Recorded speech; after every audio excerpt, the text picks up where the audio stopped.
Hello everyone and welcome back to another Phprunner tips and tricks tutorial. Today we are diving into the database API. Specifically, we are going to look at how to tell whether a record was actually found in a table during a query execution. This was requested by one of our viewers and I thought it was the perfect opportunity for a quick tutorial. Now, there is another aspect of the database API that deals with error handling, like when functions continue executing even after encountering a SQL error. But we will cover that in my next video. Today, we are focusing purely on queries that return nothing, and how we can catch and handle that exactly when it happens. But first, a massive thank you to everyone who supports me in making these tutorials. For just $1 a month, you can help me continue creating this content, answering your questions, and providing solutions. Also, if you are ever in need of a developer or need a hand troubleshooting a specific problem in your project, please don't hesitate to reach out. I've left a link to a contact form in the description below. Just fill in your details and I will get back to you as soon as possible. Alright, let's take a look at what we are working with today. As you can see, I have 3 tables in this compiled project running on my local host. We are using completely randomized test data, so there's nothing sensitive here. First, we have our typical users table with 5 records. Next, we have a user extension table. In this specific customer project, instead of altering the main tables over the years, they simply added new ones. So the user extension table is joined to the main users table via the email address.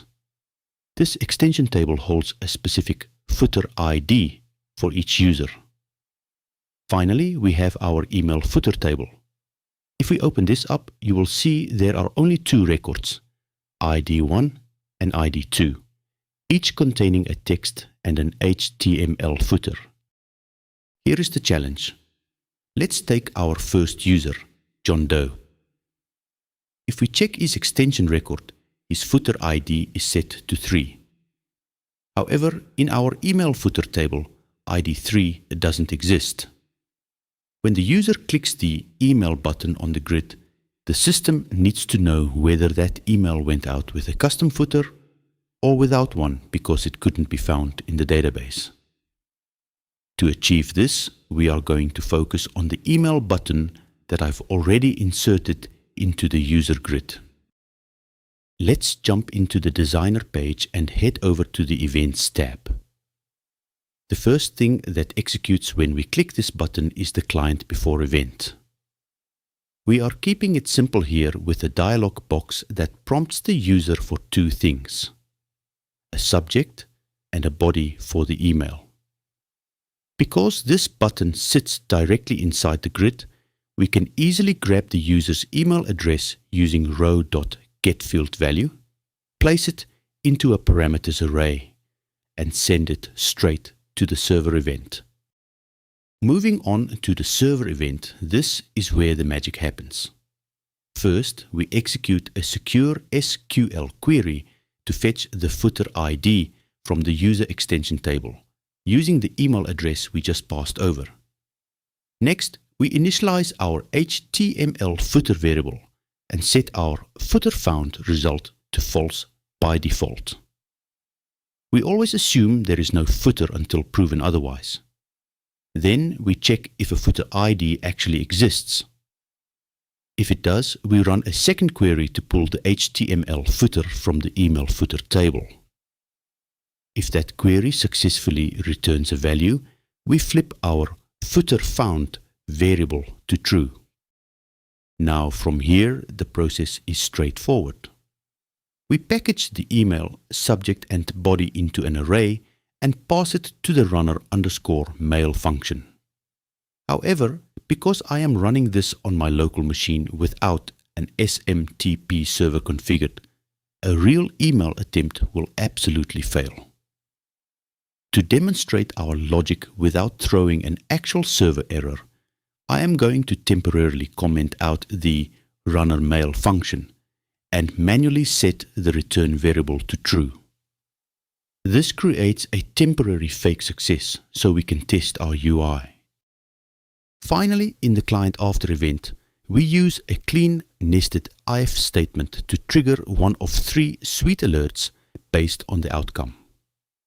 Outcome 1, total success, the email was sent with a footer attached.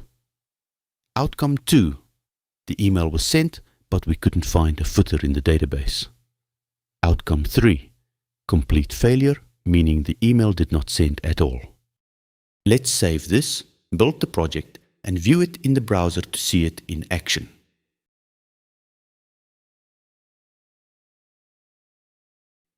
First, let's test John Doe. Remember, his extension points to footer ID 3, which doesn't exist. I'll enter some random text and hit send. And there is our sweet alert. Sent without a footer. It works perfectly. Now let's test Bob. Bob's extension points to a valid footer ID that exists in our table. I'll type in a test subject, hit send, and boom! Email was sent successfully with user's custom footer. Exactly what our customer needed. Was that difficult? Not at all. With just a little bit of logic, you can easily build robust, intelligent database applications for almost any scenario. Thank you so much for watching, everyone. Please let me know in the comments if there is a specific feature you'd like me to demonstrate next. A huge thank you again to my supporters. If you'd like to join them for just $1 a month, it genuinely helps me get these tutorials out to you faster. Have a fantastic weekend, and I will see you in the next one. Bye for now.